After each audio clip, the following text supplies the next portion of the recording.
اور ایران کو یہ بات قابل قبول نہیں ہے کہ اس میں لبنان کو شامل نہ کیا جائے. اس کی انڈرسٹینڈنگ یہ ہے کہ اس میں لبنان شامل تھا. اس لحاظ سے ہم نے دیکھا کہ مذاکرات پر بھی قالیباف صاحب نے جو ٹویٹ کی اس میں شک اور شبے کا اظہار کیا. اسی طرح پاکستان کے سفیر نے جو مذاکرات کے بارے میں ٹویٹ کی تھی اس کو انہوں نے ڈیلیٹ کر دیا. تو چیلنجز تو یہاں سے شروع ہو رہے ہیں. یہ ایک ہائی لیول کی میٹنگ ہے لیکن بہت سی بنیادی باتیں ابھی طے کرنی ہیں. یعنی آپ دیکھیں اتنی بڑی جب میٹنگ ہوتی ہے تو اس سے پہلے بہت ساری چیزیں طے کر دی جاتی ہیں. ابھی تک ہم یہی سمجھ رہے ہیں کہ ایران کے جو 10 پوائنٹ ہیں انہی پر گفتگو ہوگی. ایران بھی یہی کہہ رہا ہے لیکن یہ بات بالکل طے نہیں ہے. یہ سب سے پہلے بیٹھ کر یہ طے کرنا ہوگا کہ وہ کیا فارمیٹ ہوگا جس کے تحت یہ مذاکرات آگے چلیں گے. پھر بڑے بڑے مسئلے موجود ہیں. دیکھیے ہرمز اس وقت سینٹر آف گریوٹی بن گیا ہے. ہرمز پر ایران کنٹرول چھوڑنے کو تیار نہیں ہے. وہ سمجھتا ہے کہ اس کی سب سے بڑی لیوریج بھی ہے, سب سے بڑا ڈیٹرنس بھی ہے جو اس کو آگے بچائے گا. یہ وہ چیز ہے جس کے ذریعے سے جو کچھ ایکسپرٹس کہہ رہے ہیں کہ ایران اب دنیا کی چوتھی بڑی طاقت کے طور پہ ابھر سکتا ہے خلیج پر اپنے کنٹرول کی وجہ سے. تو اس کو پوری ٹیمپٹیشن اس بات کی موجود ہے اور اس کی گفتگو میں یہ بات موجود ہے کہ وہ اس کنٹرول کو نہیں چھوڑے گا. کیا یہ بات امریکہ کو, یورپ کو قابل قبول ہوگی؟ میرے خیال میں یہاں پہ بہت بڑی مشکل ہوگی. پھر ایران کی جو باقی شرائط ہیں وہ بھی ہضم کرنی اتنی آسان نہیں ہے اور ایران آسانی سے پیچھے ہٹے گا بھی نہیں ان سے. تو اب یہاں پہ انٹر ہوتا ہے پاکستان, جو سب سے اہم بات ہے کہ جس کے لیے چیلنج ہے کہ جس نے زیرو سم گیم کو, جس میں امریکہ اپنی باتوں پہ اڑا ہوا ہے, ایران اپنی جگہ پہ اڑا ہوا ہے اور بیچ میں اسرائیل اپنا لچ تل رہا ہے, وہاں پہ زیرو سم گیم کو ایک نیگوشیٹڈ بارگین میں لے کر جانا ہے. ایسی جگہ پہ لے کر جانا ہے جہاں پہ کوئی یہ نہ سمجھے کہ مجھے شکست ہوئی ہے, مجھے فیز 7 کا موقع نہیں ملا, جہاں پہ دونوں سائیڈ وکٹری ڈکلیئر کر کے واپس جائیں. اگرچہ جو اس کے بعد صورتحال بنے گی وہ ایک نئی صورتحال ہوگی اور وہ صورتحال آپ کو بتائے گی. میں بالکل اگلے حصے میں یہ جو آپ نے پاکستان کی پوزیشن کی بات, جی مکمل کیجئے زیادہ صاحب. جی میں اس کو سم اپ کر دیتا ہوں. دیکھیے اس وقت اہم بات یہ ہے کہ سب کو معلوم ہے کہ فوجی حل بہت بہت بہت مہنگا ہے سب کے لیے, بے شک ایران کے لیے بھی, امریکہ کے لیے بھی, خطے کے لیے بھی, پوری دنیا کے لیے. اتنی بڑی قیمت کے مقابل یہ ایک پلیٹ فارم ہے جو پاکستان جیسے ملک نے رکھا ہے کہ کچھ اور سولوشن نکال لیا جائے. تو ہمیں امید رکھنی چاہیے کہ سینٹی ول پریویل اور کم از کم یہاں سے وہ مذاکرات کا راستہ نکل آئے گا. 3 دن میں آخری حل نہیں نکلے گا لیکن کوئی انٹرم وقتی طور کا ایک ایسا معاہدہ ہو جائے گا جس کے نتیجے میں یہ مذاکرات آگے چلیں گے اور فائنل حل کی طرف جائیں گے. درست ہو گیا. شہزاد چودھری صاحب, اسلام آباد میں ایک ہائی لیول میٹنگ ہونے جا رہی ہے. 10 نکات, 15 نکات, مطالبات, مقاصد سب کو سامنے رکھتے ہوئے آپ کے خیال میں 10 اپریل کو کیا پیمانہ ہوگا یا کس پیمانے کو بریک تھرو کہا جا سکتا ہے کہ ایک انٹری پوائنٹ مل جائے, چاہے پھر چند ہفتوں میں, چند دنوں میں یا مہینوں میں ایک پائیدار امن ملے؟ دیکھیے پہلے تو یہ دیکھ لیتے ہیں کہ وہ کون سی ایسی چیز ہے جو کہ ان مذاکرات کو باوجود اسلام آباد میں اکٹھے ہونے کے باوجود یہ کوئی ایسا رکھنا ڈال دے کہ یہ مذاکرات کا ہی عمل تعطل میں چلا جائے, خدا نخواستہ. اچھا وہ کیا چیز ہوگی؟ وہ یہ ہوگی کہ ایران کہے کہ جب تک آپ اسرائیل کو نہیں روکتے لبنان پہ حملہ کرنے سے اس وقت تک ہم تو بات بھی نہیں کریں گے. اور امریکہ کا کتنا اثر و رسوخ ہے اسرائیل پہ یہ ہم کہتے تو ہیں کہ بہت ہے, اور لیکن یہ بھی کہتے ہیں کہ اصل میں اسرائیل کا اثر و رسوخ ہے امریکہ پہ. تو میں نہیں جانتا کہ امریکہ کس حد تک اسرائیل کو روک سکتا ہے. اسرائیل نے جب لبنان کے خلاف پہلے بھی جو حملے کیے ہیں, حزب اللہ کے خلاف حملے کیے ہیں, غزہ پہ حملے کیے ہیں, تو وہ امریکہ کو تو کوئی پہنچا نہیں کہ ان کو روکو اس چیز کے لیے. تو آج اگر یہ اس بات پہ اڑ جائیں کہ جب تک وہ نہیں رکے گا ہم بات نہیں کریں گے, تو بات ادھر ہی ٹھپ ہو جائے گی, شاید بات آگے چلے بھی نہ. اس کا مطلب کیا ہوا؟ اس کا مطلب ہے کہ لبنان کو اور اسرائیل کو تھوڑی دیر کے لیے باہر رکھنا پڑے گا کمرے سے. جب تک آپ ان دونوں کو باہر نہیں رکھیں گے, آپ یہ امریکہ اور ایران, یہ معاملات امریکہ اور ایران کے بیچ میں ہیں, اسرائیل اور ایران کے بیچ میں نہیں ہے. یہ ڈفرینشیشن کرنی پڑے گی ضروری. ہاں ہم بعد میں جا کے کہہ سکتے ہیں کہ امریکہ اپنا اثر رسوخ استعمال کرے, یورپ اپنا اثر رسوخ استعمال کرے اسرائیل پہ اور ان کو روکے ان چیزوں سے. تو لیکن اس کو پہلے ایک طرف کر کے اب آ جائیے امریکہ اور ایران کے بیچ میں کیا معاملات ہو سکتے. آپ نے سوال پوچھا ہے کہ کیا لچک ہی اس کی کنجی ہوگی. بالکل بے شک نیت اور لچک یہ دو چیزیں, اس کے بغیر تو کوئی مذاکرات مکمل یا کامیاب نہیں ہو پائیں گے. اگر آپ آئے ہی اس نیت کے ساتھ آئیں کہ مذاکرات کیے جائیں تو پھر نیت اچھی ہے اور لچک ہوگی تو مذاکرات کو ہم کامیابی کی طرف یعنی یہ دونوں فریق لے کے جا سکتے ہیں. اب سب سے بڑا مسئلہ کیا ہے, امریکہ کیا کیا انٹرسٹ ہے صرف ایران کے ساتھ, ورنہ یہ کوئی جوڑ کے ملک تو نہیں ہے. امریکہ اور ایران کا آپس کا جوڑ تو نہیں ہے. کیا ہی کون سی ایسی پریشانی ہے امریکہ کو کہ وہ ایران کے ساتھ الجھ پڑا. نیوکلیئر جوہری طاقت بننے کا خطرہ. تو اگر ایران یہ کسی طریقے سے اور اپنے ایک جس طریقے سے یہ بات چیت کو لے کے آگے چلیں گے, اس کے بعد لے اور دے کی بنیاد کے اوپر وہ کہیں گے اگر ہم ٹھیک ہے ہم NPT میں کا ممبر ہیں, ہم 20% تک اس کو انرچ کریں گے, اس سے آگے نہیں جائیں گے, جو ہے اس کو اس طریقے سے ہم استعمال کریں گے یا جو بھی طریقہ اس میں اختیار کیا جائے گا. یعنی یہ اشور ہو جائے کہ جوہری طاقت ایران جوہری طاقت والا رستہ نہیں اپنائے گا, تو میرا خیال ہے امریکہ کا کم از کم بڑی حد تک اپنا جو مقصد ہے پورا ہو جائے گا. کیا اس کا مطلب ہے کہ ایران کبھی بھی جوہری طاقت نہیں بن پائے گا؟ شاید آگے چل کے بن پائے. نارتھ کوریا بھی بنا, پاکستان بھی بنا, انڈیا نے بھی یہ کام کیا, تو اس کے اگر ایسا ہو سکتا ہے, لیکن میرا خیال ہے کہ امریکہ بہت شائق رہے گا اس چیز سے کہ ایران یہ رستہ اپنائے, اور اس سے یہ بھی غیر ممکن نہیں ہے کہ وہ اس وقت کسی بھی صورت میں جب وہ ایسا خطرہ پیدا ہو تو وہ دوبارہ اس قسم کا حملہ نہ کرے. تو اس لیے دونوں اطراف کو اس سچویشن میں جہاں پر وہ چاہتے ہیں کہ ہم پہ آئندہ کبھی حملہ نہ ہو, یہ اپنے جو بھی معاہدہ ہوگا اس کو سٹک کرنا پڑے گا جوہری طاقت کے اور جوہری معاملات کے سلسلے میں. اس کے بعد کیا ہو سکتا ہے, وہ کہیں آپ بالکل پکے ہوں اس پہ جوہری رستے پہ نہ چلیں, سینکشن بھی معاف, آپ کے اوپر فری کیپٹل کا جو آپ کے پاس ایکسیس ہے یہ بھی آ جائے گی, آپ ایک نارمل ملک بن جائیں گے, آپ اپنے ٹریڈ بھی کریں, سب کچھ کریں. ایک تو یہ چیز ہوگی. دوسرا یہ سوال ایران کا کہ جی آپ یہ خطہ چھوڑ دیں اور ہمارے زیر اثر کر دیں, یہ بہت دور کی بات ہے, بہت دور کی, جیسے کہتے ہیں کوڑی مانگ کے لائے ہیں یہ لوگ. یہ ممکن نہیں ہے بھائی, یہ آپ کی خارجہ پالیسی, آپ کا تسلط, آپ کا اثر اگر تو ایسے بنتا ہے کہ آپ اتنے بڑے بن جائیں. میرا نہیں خیال کہ ابھی ایران اتنا بڑا ہے. ایران چوتھی طاقت بھی میری نظر میں نہیں بن پا رہا. چوتھی طاقت کیا, ابھی تو بہت لمبا سفر ہے. ابھی تو خلیجی ممالک ہی اس کے خلاف کھڑے ہو گئے ہیں. کل کا حملہ جو تھا وہ کہنے کے مطابق, اب پتہ نہیں سچ ہے یا نہیں, لیکن UAE سے ہوا اس کے اوپر. تو جہاں پر اس قسم کے جو احساسات ہیں وہاں پر کس طریقے سے آپ کہہ سکتے ہیں کہ یہ خطہ چھوڑ جائیے اور میرے زیر اثر چھوڑے. فائنل پوائنٹ ہرمز کا. دیکھیے ہرمز کس کا پانی ہے؟ سویز تو جن کا پانی ہے ان کا ہے نا, یعنی سویز کا تو پانی بنتا ہے. پناما تو پناما والوں کا پناما کینال بنتا ہے. اس میں انہوں نے کون سا پیسہ ڈالا جس کے بعد یہ ہرمز بنا؟ ان کا تو نہیں ہے. یہ انٹرنیشنل اللہ تعالیٰ کا دیا ہوا وہ پانی ہے جو ساری دنیا استعمال کرتی ہے. تو آپ کے زیر تسلط نہیں رہ سکتا. بہرحال اس کو ایک طریقے کے ساتھ تمام لوگوں کو ساتھ ملا کے, ایران کو ساتھ ملا کے, اور اس میں ریپریشن کا معاملہ بھی ہو سکتا ہے کہ ہاں تھوڑا بہت آپ لے لیں, کچھ کریں, عمان کو بھی دیں وغیرہ وغیرہ. یہی ریپریشن خلیج بھی مانگ رہے ہیں کہ ایران نے ہمارے حملے کر کے ہم پہ ایسا نقصان کیا کہ ہمیں اس کا معاوضہ چاہیے. تو کہاں تک معاوضے کے کون کون کس کے پورے کرے گا؟ تو مجھے لگتا ہے کہ یہ معاملہ کہیں بیٹھ کے طے کرنا پڑے گا. ہرمز کے اوپر البتہ منیمم کیا ہو سکتا ہے, اگر کچھ بھی اور آگے کے رستے اللہ کرے بنے, اگر کچھ بھی نہ ہوا تو جنگ بندی کے اندر طول ہوگا. مجھے یقین ہے کہ ہوگا اگر ان چیزوں کے اوپر تھوڑا بہت معاملہ بہتر چل سکتا ہے. اور دوسری بات جو ہرمز آئی کسی نہ کسی شکل میں ایران اس کو چلتا رہنے دے گا, کیونکہ یہی دو بنیادی چیزیں ہیں جس کی بنیاد پہ ہم کہتے ہیں کہ مسئلہ حل کی طرف چلا. ٹھیک ہو گیا. رضا رومی صاحب, دونوں جانب سے نکات شرائط موجود ہیں. آپ کے خیال میں کون سے نکات ایسے ہیں جو کہ سٹکنگ پوائنٹ ہو جائیں گے جس پر کسی کو بھی کوئی ایک دوسرے کو لیوریج دینے کو تیار نہیں ہوگا, زور زیادہ لگانا پڑ سکتا ہے کہ اس کو کسی طریقے سے ریزالو کیا جائے, اور کون سے نکات ایسے ہیں جو کہ دونوں جانب سے جلد ریزولوشن کی طرف یا کسی سولوشن کی طرف لے جا سکتے ہیں؟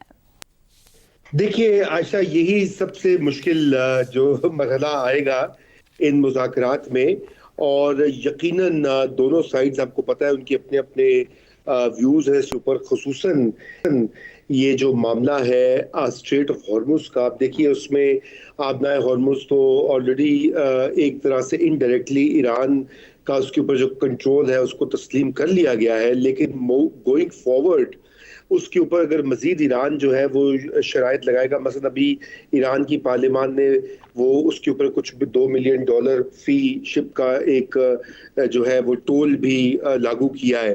تو کیا گوئنگ فارورڈ جو ہے وہ یہ قابل قبول ہوگا امریکہ کو یا دیگر ممالک کو، یہ ایک ایسا پوائنٹ ہے کہ اس کے اوپر بھی تنازعہ کھڑا ہو سکتا ہے۔ لیکن جو سب سے اہم نکتہ جس پر ایران کو ایک حتمی گارنٹی چاہیے ہوگی وہ ہے کہ دوبارہ اس کے اوپر حملہ نہ ہو، جس طریقے سے پچھلے سال جون میں بھی کیا گیا، پھر اس سال ہو گیا، اب یہ جنگ بند ہو جاتی ہے، کچھ مہینوں کے بعد دوبارہ حملہ ہو جاتا ہے، تو پھر اس وقت کیا ہوگا؟ میرے خیال سے وہ جو گارنٹی والا معاملہ ہے وہ ایبسولوٹ گارنٹی چاہیے ہوگی ایران کو، اور وہ پھر امریکہ ہی دے سکتا ہے۔ لیکن پھر اس میں اسرائیل کا کیا کیا جائے، وہ جو بات ہو رہی ہے۔ پھر لبنان کا جو مسئلہ ہے ابھی یہ بھی سامنے ابھر کر آ گیا، جے ڈی وینس نے بھی کہہ دیا ہے لبنان کے بارے میں، لیکن جے ڈی وینس نے یہ بھی اشارہ دیا، کل وہ گفتگو کر رہے تھے، کسی جہاز میں چڑھ رہے تھے کہ اتر رہے تھے، تو انہوں نے کہا کہ ان کی یہ بات ہوئی اور اسرائیل جو ہے وہ اس کو بھی یہ کہا گیا کہ اپنے آپ کو تھوڑا سا ریسٹرین کرو، کنٹرول کرو، کیونکہ کل تو وہاں پہ بہت مارا ماری ہوئی اور آج بھی اطلاعات یہی آ رہی ہیں، تو یہ والا مسئلہ جو ہے یہ بھی آگے جو ہے یہ بڑھے گا۔ دیکھیے امریکہ کی تو جو ڈیمانڈز ہیں، میکسیملسٹ ڈیمانڈز ہیں اس وقت، وہ چاہتا ہے کہ ایران کے جتنے حلیف پراکسیز ہیں ان کا خاتمہ کیا جائے، ایران کا میسائل پروگرام خصوصاً لانگ رینج میسائلز جو ہے اس کو بند کیا جائے، ایران کا نیوکلیئر پروگرام جو ہے وہ مکمل طور پہ ختم ہو۔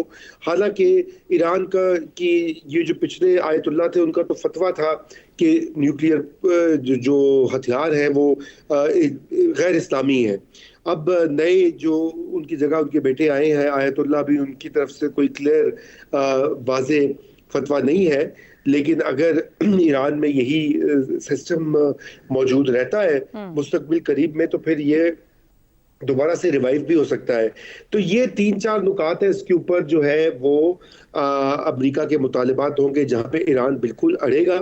اور کیا رضا رومی صاحب یہ لبنان اسرائیل معاملے کو باہر رکھ کر بات انیشیٹ ہو پائے گی، یا ایران اس پوائنٹ کے اوپر سٹک کرتا رہے گا اور بات آگے نہیں بڑھ پائے گی؟ دیکھیے ابھی جو تھوڑی انڈیکیشن یہ آ رہی ہے کہ ایران جو ہے وہ لچک تو دکھائی ہے اس نے، اور جو ان کے اسپیکر غالباف جو صاحب جو ہے ان کا بھی ابھی ایک ٹویٹ آیا کل، تو وہ کہتے کہ کوئی ہم نے مذاکرات کرنے ہی نہیں، لیکن اب وہ یہ کہہ رہے ہیں کہ ہاں اس کے اوپر بات کی جا سکتی ہے۔ تو یہ ایک پیش رفت ہے ایک طریقے سے، تو وہ بس انہوں نے کہا کہ ایکسٹنگوش دا فائر امیڈیٹلی، فوری طور پہ آگ کو بجھایا جائے، تو گویا کہ وہ بھی تقاضا اور مطالبہ کر ہی رہے۔ لیکن دیکھیے عائشہ، اب وہ آپ علیحدہ کر نہیں سکتے اسرائیل کو، ساری جڑ اور آگ تو لگائی ہوئی اسرائیل کی ہے۔ یہ تو شاید امریکہ بھی اس حد تک آگے نہ گیا ہوتا اگر اسرائیل نے اس کو اتنا کیا امریکہ میں یہ ریئلائزیشن ہو رہی ہو کہ جو کچھ امریکہ نے لوز کیا اس جنگ کے دوران، یہ صرف اسرائیل کی وجہ سے ہو رہا ہے؟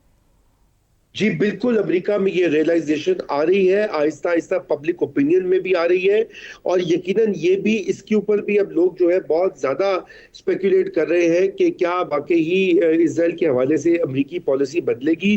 دیکھیے جے ڈی وینس تو پہلے بھی ان کے شبہات اور ان کے شک رہا ہے اسرائیل کی پالیسی کے اوپر، وہ تو میں بھی ہو چکی ہے ان کی نتنیاہو کے ساتھ، اور صدر ٹرمپ کے جو حواری ہیں جسے ماگا کہا جاتا ہے، جو ان کے یوٹیوبرز ہیں، وہ تو آلریڈی اسرائیل کو برا بھلا کہہ رہے ہیں روزانہ کی بنیادوں پر، تو اس لیے آلریڈی پبلک اوپینین شفٹ کر رہا ہے عائشہ۔ جی درست ہو گیا۔ عامر احمد خان صاحب، آپ کے خیال میں یہ جو اسلام آباد ایک امن کی بات کر رہا ہے اور چاہ رہا ہے کہ کوئی راستہ نکلے، کیا بیٹھنے والے دونوں سائیڈ کے درمیان جو اعتماد قائم ہوا ہے کہ وہ اسلام آباد تک آ رہے ہیں، کسی کی جانب سے بھی کوئی داخلی سیاسی نقطہ، کوئی مزاحمت ان مذاکرات کو ہرٹ کر سکتی ہے؟ کیا دونوں تھوڑے تحمل سے ایک قدم پیچھے بیٹھ کر کسی ریزولوشن کی طرف جا پائیں گے؟ اچھا، پہلا تو یہ ہے کہ یہ اعتماد کی بنیاد پر کوئی بھی نہیں آ رہا جی اسلام آباد، دونوں مجبوری کی بنیاد کے اوپر اسلام آباد آ رہے ہیں۔ سو یہ جس کانٹیکسٹ کے اندر یہ باتیں آپس میں ہو رہی ہیں، اس میں ایک بہت بڑا ایلیمنٹ مجبوری کا ہے، اور اس کے اندر انفیکٹ اگر کوئی پرابلم، بہت بڑا پرابلم ہے تو وہ اعتماد کا ہی ہے۔ دوسرا، یہ جو 10 نکات اور 15 نکات کی آپ نے بات کی اس پروگرام کے اندر کہ کہاں وہ کتنے قریب آ سکتے ہیں ایک دوسرے کو، دیکھیں اس طرح کے نکات جو ہیں نا وہ شطرنج کے موروں کی طرح ہوتے ہیں, وہ صرف چالیں چلنے کے لیے استعمال کیے جاتے ہیں. اس طرح کے مذاکرات کے اندر ان میں سے بہت سارے مورے ایسے بھی ہوتے ہیں جو کہ بساط سے باہر بھی گر سکتے ہیں اس کھیل کے دوران. اس سے زیادہ ان کی حیثیت نہیں ہوتی. میری نظر کے اندر جو دو نکات سب سے زیادہ اہم ہیں ان مذاکرات میں اور جن کا سب سے بڑا اثر ہوگا ان مذاکرات کے اوپر, وہ نہ تو ایران کے 10 نکات میں شامل ہیں اور نہ امریکہ کے 15 نکات میں شامل ہیں. ان میں پہلا جو ہے نا جی وہ اسرائیل ہے, جس کو سمجھ آ گئی ہے کہ دنیا اس کا کچھ نہیں کر سکتی, اس کو نہیں روکا جا سکتا. اگر ایسا نہ ہوتا تو وہ جیسے ہی سیز فائر کا اعلان ہوا ہے وہ 24 گھنٹوں کے اندر 250 بندہ لبنان کے اندر نہ مارتا. وہ ہر صورت میں جنگ جاری رکھنا چاہتا ہے, اور وہ ہم پہلے بھی یہ بہت دفعہ یہ بات کر چکے ہیں, وہ کسی صورت اس پروسیس کو, اس پیس پروسیس کو کامیاب ہوتے ہوئے نہیں دیکھنا چاہتا. اگر کسی کے دل میں کوئی شک ہے نا تو یہ جو برطانیہ کے فارن سیکرٹری کی سٹیٹمنٹ ہے کہ جی ہمیں بڑی تشویش ہے لبنان کے اوپر اتنے بڑے پیمانے پہ ہلاکتوں کی, بس یہی حد ہے مغرب کی فی الحال جو وہ اسرائیل کے اگینسٹ استعمال کر سکتا ہے, تو وہ کتنا زیادہ سے زیادہ دباؤ ڈال سکتا ہے. دوسرا نقطہ جو ہے نا جی وہ ڈونلڈ ٹرمپ کی نیت ہے.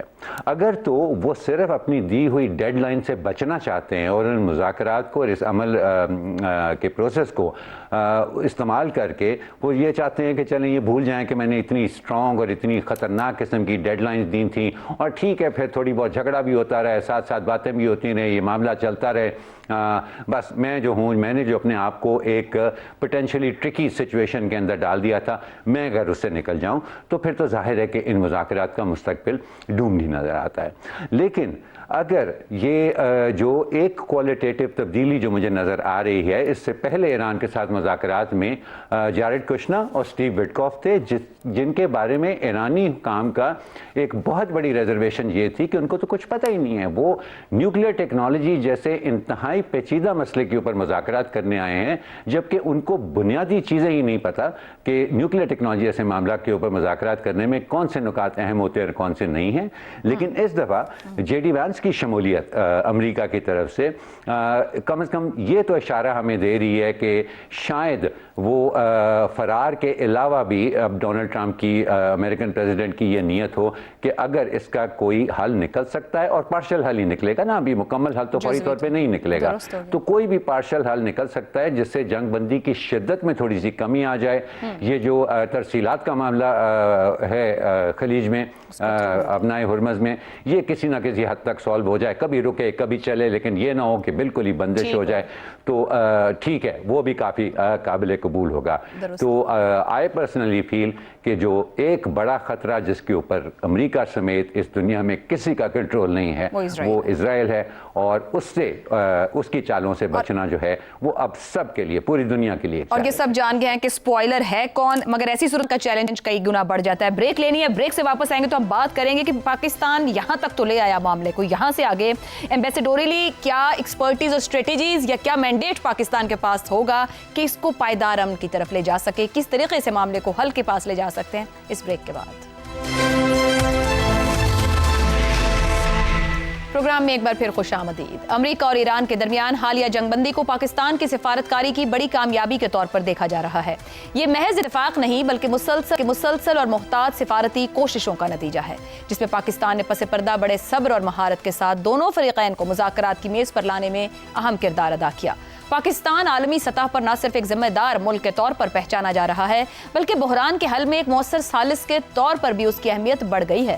پاکستان کی یہ کامیابی صرف پیغام رسانی تک محدود نہیں بلکہ ایک حقیقی ثالثی ہے. اب سوال یہ ہے کہ مذاکرات کی میز پر پاکستان کا کردار کس حد تک مؤثر ثابت ہو سکتا ہے. کیا پاکستان ان اختلافات کو کم کرا کے ایسے نکات پر اتفاق پیدا کروانے میں کامیاب ہو پائے گا جو اب تک غیر متفقہ رہے ہیں؟ یہی وہ لمحہ ہے جب پاکستان کی سفارتی مہارت اور حکمت عملی کو صحیح معنوں میں پرکھا جائے گا. پاکستان کی پالیسی ہمیشہ مثبت اور تعمیری رہی ہے اور یہی وجہ ہے کہ امریکہ اور ایران نے اس پر اعتماد کا اظہار کیا ہے. کیا اس اعتماد کو بنیاد بنا کر پاکستان دونوں فریقین کو متوازن نقطہ نظر اختیار کرنے کی ترغیب دے سکتا ہے, خطے میں استحکام کے لیے حقیقی حل نکال سکتا ہے اور عالمی سطح پر اپنی سفارتی حیثیت کو مزید مستحکم کر سکتا ہے؟ اگر پاکستان اپنی ثالثی کی صلاحیت کو بہتر طریقے سے بروئے کار لائے تو یہ تاریخی لمحہ نہ صرف موجودہ جنگ بندی کو مستحکم کرے گا بلکہ مستقبل میں بھی پاکستان کی صفاتیوں کی علامت بن سکتا ہے. مگر بڑا سوال یہی ہے کہ پاکستان کے پاس یہ معاملات حل کروانے کی کتنی سفارتی گنجائش موجود ہے, یعنی کہ کتنا مینڈیٹ رکھتا ہے. اسی پر گفتگو کریں گے. سوال اس طرح سے: ایران اور امریکہ کو ایک میز تک لانے والا پاکستان اب مذاکرات کی میز پر اختلافات ختم کروانے کی کتنی گنجائش رکھتا ہے؟ شہزاد چودھری صاحب، مذاکرات صبر مانگتے ہیں، سنجیدگی مانگتے ہیں اور خاموشی بھی مانگتے ہیں، یہ تو ہم نے دیکھا ہے. مگر اس وقت اسلام آباد میں پاکستان جو میزبانی کرنے جا رہا ہے، بہت سے لوگ سوال کرتے رہے کہ صرف پیغام رساں ہے، مگر یہ ثابت ہوا کہ ایک بہترین ثالث کے طور پر یا ایک بہترین میڈییٹر کے طور پر جو اس نے کل نتیجہ سامنے لا کے رکھا. سفارتی اختیار اور سفارتی حدود کیا ہوں گی اس میزبانی کے دوران پاکستان کی؟ دیکھیے، میرا خیال ہے کہ پاکستان اپنے آپ کو بڑھ چڑھ کے فیسیلیٹیٹر بتا رہا ہے. میرا خیال ہے کہ چاہے بتائی کہتا رہے لیکن پس پردہ اس کا کام ایک ثالث کا ضرور ہونا چاہیے اور ہے، یقیناً ہے. اچھا، اب دیکھیے یہ جو سفر ہے یہ جنگ بندی سے پائیدار امن، اور پائیدار امن کے بعد اگر یہ ہم اس لیول تک پہنچ جاتے ہیں پائیدار امن تک، تو پھر آگے ایک ایسا رول بیسڈ آرڈر ہے جو شاید پہلے رول بیسڈ آرڈر سے فرق ہوگا. یہ ہے سفر جو کہ طے کیا جا سکتا ہے. اب اس سفر کے اندر کیا صرف پاکستان یہ لے کے چل سکتا ہے؟ نہیں، ایسا ممکن نہیں ہے. لیکن پاکستان ایک چیز ضرور کر سکتا ہے، وہ یہ کر سکتا ہے کہ جنگ بندی مستحکم ہو اور ہرمز کسی نہ کسی طریقے سے کھلا رہے کسی شکل کے اندر، چاہے وہ ایران کا ہی کنٹرول ہو کسی طریقے سے، جو بھی طریقے، لیکن وہاں پہ آمد و رفت کے اندر کوئی رخنا نہ ڈالا جائے اس کے اندر. اب اگر یہ دو چیزیں، اور یہ منیمم، وہ ایسی دو منیمم چیزیں جو پاکستان کو اپنا ٹارگٹ بنا کے رکھنا چاہیے، اور ان کے اندر جو بھی مشکلات آتی ہیں ان دو چیزوں میں، جنگ بندی کے مستحکم ہونے میں اور ہرمز کے کھلے ہونے میں، اس کے اندر جس طریقے سے بھی آلٹرنیٹ پوائنٹس آف ویو جہاں پہ بھی پھنسے یہ لوگ، ان کے لیے کوئی نہ کوئی ایک آلٹرنیٹ رستہ بنا کے، اس میں بڑے بڑے لوگ بھی شامل ہیں، چائنا ہے، باقی دنیا کے لوگ ہیں، وہ سب اپنی ان کی رائے سے ایک ایکٹیو کانٹیکٹ رہنا چاہیے ان لوگوں سے، سعودی عرب کے ساتھ، چائنا کے ساتھ، ٹرکی کے ساتھ، ان لوگوں کے ساتھ، تاکہ اگر ان کی طرف سے بھی انپٹس آتی ہیں کہ ان کو کیسے قائم رکھنا ہے ان دونوں چیزوں کو، تو میرا خیال ہے پاکستان کی بہت بڑی کامیابی ہوگی وہ، اور اس کے بعد پھر باقیوں کو ملا کے تو باقی جو دو حصے ہیں سفر کے ان کو کیا جا سکتا ہے. درست ہو گیا. رضا رومی صاحب، پاکستان اس ثالثی کا ابھی تک بیلنسڈ اپروچ کو اپریشیٹ کیا گیا پاکستان کی، تو کس حد تک دونوں فریقین کو اپنے اپنے موقف میں لچک پیدا کرنے پر مجبور کر سکتا ہے؟ دیکھیے، مجبور تو وہ کسی کو نہیں کر سکتا، نہ تو ایران مجبور ہوگا نہ امریکہ مجبور ہوگا، کیونکہ ایسی لیوریج نہیں ہے پاکستان کے. دیکھیے، ایران کے ساتھ تو ایک بھائی چارہ ہے، ایک بارڈر ہے، جغرافیہ ہے، تاریخ ہے، اور ایک جسے کہنا چاہیے میوچول ڈیپینڈنس ہے. اگر ایران بحیثیت ایک مملکت اور بحیثیت ایک ریاست سروائیو کرتا ہے تو وہ پاکستان کے لیے سود مند ہے، کیونکہ اگر وہاں پہ خانہ جنگی ہوتی ہے، ایران کے حصے بکھرے ہوتے ہیں، اور وہاں پہ بھی ایک موومنٹ ہے وہاں کے بلوچستان میں، اور یہاں پر بھی علیحدگی پسند ہے، تو پھر پاکستان کے تو بہت بڑا خطرہ. خود پاکستان کے اندر جو آبادی ہے جو ایران کی سے اپنے آپ کو بہت کلوز سمجھتی ہے، وہ بھی ایک فالٹ لائن ہے پاکستان کے اندر، سیکٹیرین فالٹ لائن. تو اس لیے پاکستان کے پاس تو خود پاکستان بہت نازک سچویشن میں. عائشہ، یہ سب کچھ جو پاکستان کر رہا ہے، یقین جانیے جب مجھ سے بھی پوچھا جاتا ہے تو میں کہتا ہوں سب سے اہم تو بات یہ ہے کہ پاکستان دنیا کے لیے، امن عالم کے لیے تو کر رہا ہے، ایران کے لیے تو کر رہا ہے، امہ کے لیے کر رہا ہے، لیکن اپنے لیے بھی کر رہا ہے، کیونکہ ہمارا تو بہت زیادہ سٹیکس ہے، یہ بہت ہائی سٹیکس معاملہ ہے پاکستان کے لیے ہر طرح سے. تو امریکہ کے ساتھ بھی پاکستان کی ایک اچھی انڈرسٹینڈنگ ہے. شعبۂ قسمت یہ ہے کہ ابھی کہا جا رہا ہے کہ صدر نکسن جو تھے امریکہ کے، ان کے بعد اگر کسی صدر کے ساتھ پاکستان کے اتنے اچھے تعلقات ہوئے ہیں تو وہ ڈونلڈ ٹرمپ ہے، اور وہ بھی اس میں فیلڈ مارشل عاصم منیر کی جو بھی ان کی پرفارمنس لاسٹ ایئر ٹرمپ نے دیکھی، اور ٹرمپ کو ذرا اسٹرانگ قسم کے لیڈرز بھی پسند آتے ہیں، آپ نے دیکھا ہے ان کا ایک مزاج ہے، وہ کہہ بھی چکے ہیں کہ بہادر لوگوں کو پسند کرتے ہیں.